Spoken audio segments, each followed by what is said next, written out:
बाद नंद बाबा सामने खड़े हो गए, बोले कन्हैया तो गोपियों को सांत्वना दे आया था, परसों लौट कर आ जाएगा, लेकिन लौट कर नहीं गया है, अब चल यहाँ से। आज प्यारे कृष्ण ने मना कर दिया, बाबा जी अब आप यहाँ से चले जाओ, मैं तुम्हारे साथ नहीं जाऊंगा। जैसे ही प्यारे बाबा जी ने कहा, बाबा जी से कृष्ण ने कहा है, जैसे बाबा जी को ऐसे लगा मेरे हृदय पे किसी ने पत्थर फेंक दिया हो, किसी ने पत्थर मार दिया है, मेरा कृष्ण आज मुझसे कह रहा कि तुम चले जाओ, मैं बाद में आऊंगा। नंद बाबा को इतना बुरा लगा, वहां से आंसू झरने लगे, उठे खड़े हुए ब्रजवासियों को लिया और वहां से चले गए। और ये बलराम शर्मा जी के यहाँ से 500 मुद्रा का दान समर्पित है, भगवान मंगल बनाए रखें। 101 मुद्रा रामविलास दिवाकर जी के द्वारा भगवान मंगल बना रखे। प्यारे बाबा लौट करके आए हैं, मैया को बताया है कृष्ण लौट करके नहीं आया है। मैया रो रही, बिलख रही, वही गोपियां बैठती हैं, कृष्ण कृष्ण चिल्लाती हैं, लेकिन कृष्ण लौट करके नहीं आते हैं। इधर प्यारे जब कृष्ण ने कंस का वध कर दिया तो कंस की 2 पत्नियां थी, अस्ति और प्राप्ति, अपने पिता जरासंध के पास दौड़ती हुई गई और कहा, पिताजी तुम्हारे जो दामाद हैं वो मारे गए हैं। किसने मारा? वही कृष्ण ने मारा है। जरासंध को इतना क्रोध आया है, जब तक मैं श्री कृष्ण से बदला नहीं ले लेता हूं तब तक शांत नहीं बैठूंगा। 17 बार मथुरा पे चढ़ाई कर दी, लेकिन जीता नहीं, भगवान श्री कृष्ण से 17 बार भी हार गया है। जब 17 बार हार गया तो शिथिल होकर के बैठ गया। 11 ब्राह्मणों को बैठाल दिया जाप में, बोले जप करो नारायण नाम का, इस बार मैं कृष्ण को जीत करके आऊं, अगर मैं जीत गया तो तुमको बहुत सारा धन दे दूंगा, अगर नहीं जीता तो तुमको सूली पे चढ़ा दूंगा। भगवान श्री कृष्ण को कानों कानों में बात मालूम पड़ गई। और प्यारे पता है क्या हुआ? जब भगवान श्री कृष्ण से को ऐसा पता लगा, एक कालयवन राक्षस था, मलेच्छों का राजा कालयवन, कालयवन को भेजा लड़ने के लिए, जाओ तुम लड़ करके आओ, शायद तुम मार दोगे। तो कालयवन गया तो भगवान छिप करके वहां से भाग गए। पीछे पीछे कालयवन जा रहा है, आगे आगे भगवान श्याम सुंदर जा रहे। और एक गुफा में मुचकुंद सो रहा था। मुचकुंद, ये मुचकुंद कौन है? देवासुर संग्राम में मुचकुंद ने देवताओं की सहायता की थी, कि मैंने सहायता की है, राक्षसों को मारा है। भगवान ने कहा वरदान मांगो, क्या चाहते हो? तो इसने कहा वरदान में हमको कुछ नहीं दीजिए, हमको केवल निद्रा दे दीजिए, निद्रा। भगवान ने कहा निद्रा क्यों मांग रहे हो? बोले मैंने आपकी इतनी सहायता की, मैं आराम से चैन से सोना चाहता हूं। भगवान ने कहा जाओ, तुमको 6 महीने की निद्रा मैंने दे दी है। बोले प्रभु यदि किसी ने जगा दिया? बोले जाओ, मेरा वरदान है, तुमको सोते समय 6 महीने के पहले कोई जगाएगा, तुम्हारी नजरें उसके ऊपर जाएंगी, वो जल करके वहीं पे भस्म हो जाएगा। भगवान दौड़ते दौड़ते उसी गुफा में पहुंच गए हैं जिसमें मुचकुंद सो रहा था।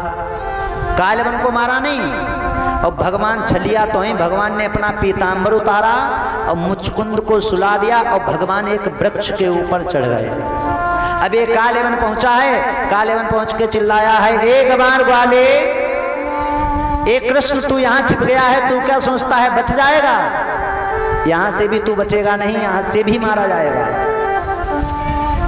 तू क्या सोचता है पीतांबर ओढ़ करके सो जाएगा तो बच जाएगा? मैं छोड़ दूंगा। प्यारे क्या हुआ?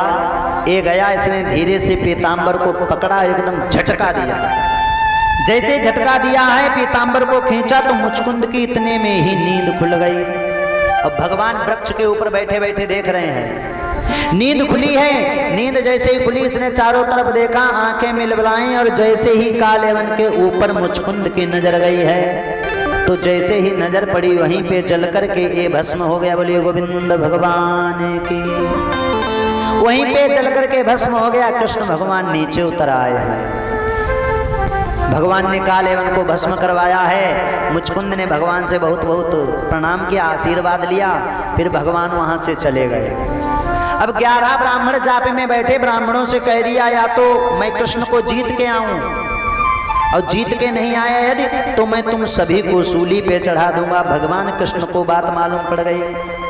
भगवान कृष्ण दाऊ भैया से बोले, भैया एक बात बताओ, ये जो है जरासंध ने 11 ब्राह्मणों को बैठाला है और बोला कृष्ण को जीता नहीं तो तुमको मार दूंगा, और भैया तुमको तो ये मालूम है ये जो श्री कृष्ण है इससे कोई जीत नहीं सकता है, तेरा जरासंध क्या जीतेगा। और प्यारे पता है भगवान यदि वृंदावन नगरी में मथुरा से जाना चाहते तो मथुरा से वृंदावन की मात्र कितने मिनट की रास्ता है, मात्र 20 मिनट की रास्ता है। लेकिन भगवान वृंदावन कभी नहीं गए, मथुरा में ही रोते रहे। उग्रसेन को राज्य से जेल से निकाल करके राज्य सिंहासन पे बैठा दिया, सब कुछ कर दिया, अक्रूर जी से मिले, लेकिन वृंदावन नहीं गए। क्यों? वृंदावन इसलिए नहीं गए क्योंकि भगवान सोच रहे थे यदि मैं वृंदावन गया और जरासंध को मालूम पड़ गया कि ब्रजवासी मुझको इतने प्यारे हैं तो जरासंध मेरा तो कुछ नहीं बिगाड़ पाएगा, लेकिन उन ब्रजवासियों को जीवित नहीं छोड़ेगा। जब तक मैं ब्रजवासियों के साथ रहा तब तक तो मैं उनका साथ देता रहा, आज मैं ब्रजवासियों के साथ में नहीं हूं। और जरासंध को पता लग गया तो एक एक ब्रजवासी को मार डालेगा, और मैं नहीं चाहता हूं जो मेरे सबसे प्रिय हैं उन पे कोई संकट आए। बांध ले ते भक्त मुझको प्रेम की जंजीर में, इसलिए इस भूमि पर होता मेरा अवतार है। मैं अपने भक्तों के लिए कुछ भी कर सकता हूं, मेरे भक्त पे कोई कष्ट आए मैं सहन नहीं करता हूं कभी। भगवान नहीं गए, दाऊ भैया के पास बैठे, दाऊ भैया से बोले भैया ऐसा करो आज रण छोड़ करके भाग चलते हैं। दाऊ भैया ने कहा अरे कन्हैया पागल है गए है का, रण छोड़ने की बात करे, मैं ठहरा इतना बलशाली, हमारे पास किसी भी प्रकार की कमी नहीं है, और मैं जरासंध के डर से क्या रण छोड़ के जाऊंगा, कभी नहीं हो सकता है। बोले दाऊ भैया क्यों नहीं जा सकते? बोले रण छोड़ नाम पड़ जाएगा, रण छोड़ नाम पड़ जाएगा तो क्या हुआ? भगवान बालकृष्ण कहने लगे एक तो नाम ही मेरा पड़ा ही है, कौन? गोपियां हमको माखन चोर कहती थी, गोपियां हमको चित चोर कहती थी, चीर चोर कहती थी, बंसी चोर कहती थी, अनेकों नाम रख दिए थे। एक हमारा रण छोड़ भी नाम पड़ जाएगा तो हमें इससे कोई इतराज नहीं है, लेकिन चलो चलते जरूर हैं छोड़ करके। जरासंध 23 क्षौणी सेना लेकर के गया था, कई हजारों कई लाखों कई करोड़ों, इतनी सेना महाभारत में भी नहीं थी। 23 क्षौणी सेना लेकर के गया और भगवान श्री कृष्ण पे चढ़ाई की। भगवान श्री कृष्ण एक पर्वत की गुफा में घुस गए और बैठ गए और आदेश दे दिया कि विश्वकर्मा को कि जाओ समुद्र टापू के अंदर सुंदर द्वारिकापुरी का निर्माण कर दीजिए। आज प्यारे क्या हुआ, भगवान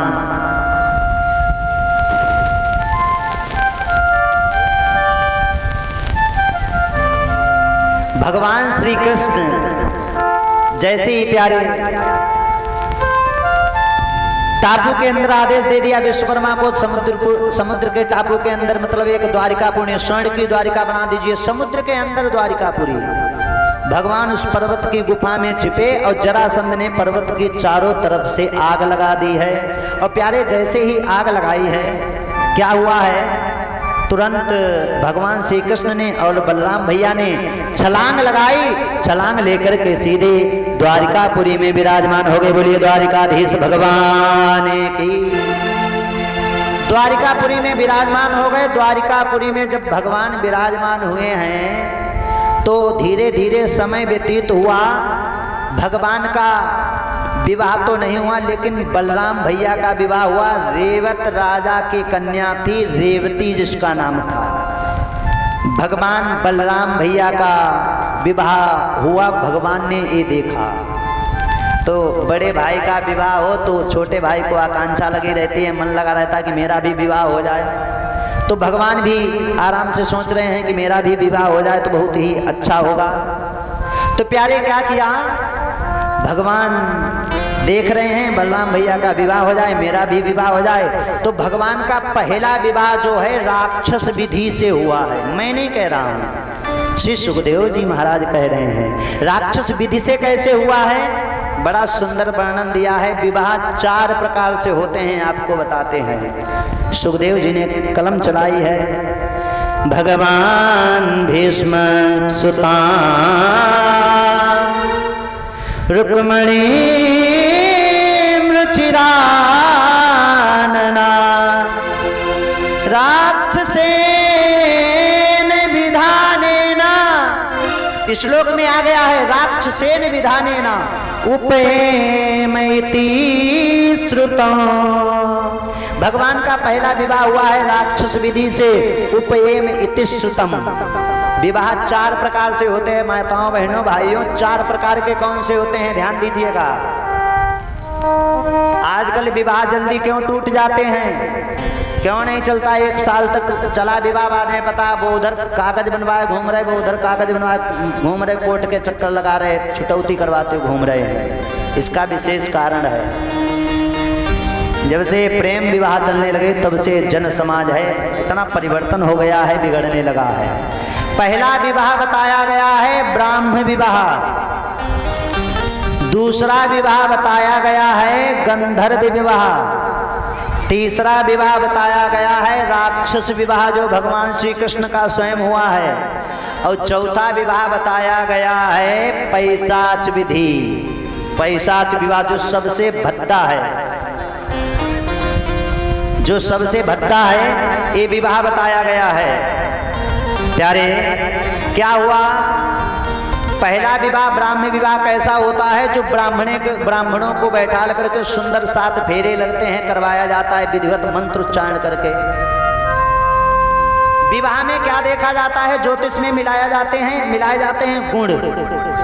कन्या के और वर्ण के गुण मिल रहे हों 18 से ऊपर तो विवाह हो जाता है। विवाह देखा, गुण देखे जाते हैं, नाड़ी दोष देखा जाता है, कहीं नाड़ी दोष तो नहीं है, नाड़ी दोष देख लिया, बाकी आजकल पंडित लोग देखते नहीं हैं। विवाह में बहुत कुछ देखा जाता है, योनियां देखी जाती हैं, गण देखा जाता है, कौन सा गण है, राक्षस गण है कि मनुष्य गण है। यदि कन्या का राक्षस गण हुआ और वर का मनुष्य गण हुआ तो प्यारे कन्या और वर में कभी भी आपस में बन ही नहीं सकती है। क्यों? क्योंकि राक्षस में और मनुष्य में कभी बनती नहीं है। यदि मनुष्य गण हुआ, एक का देवता गण हुआ तो खूब आपस में बनेगी, क्योंकि देवताओं की मनुष्य की आपस में लड़ाई नहीं होता है। योनि देखी जाती है, कौन सी योनि है, सिंह योनि है, बैल योनि है, शूकर योनि है, कुत्ता योनि है, बिल्ली योनि है। यदि वर की सिंह योनि हुई और कन्या की हिरण योनि हुई तो आपस में बैर रहेगा, जीवन में कभी बन नहीं सकती, जीवन भर लड़ाई खटपट होती रहेगी। इन चीजों का विचार करना चाहिए। ये चीज तो देखे नहीं जाता, आजकल ऐसे ही हो जाता है। देखता हो कोई, बताओ, बहुत कम ही मिलेंगे। पंडित लोग ये देखते हैं यदि सब विधिवत विवाह मिल रहा हो, जीवन में किसी प्रकार का कोई कष्ट नहीं आएगा, और जिस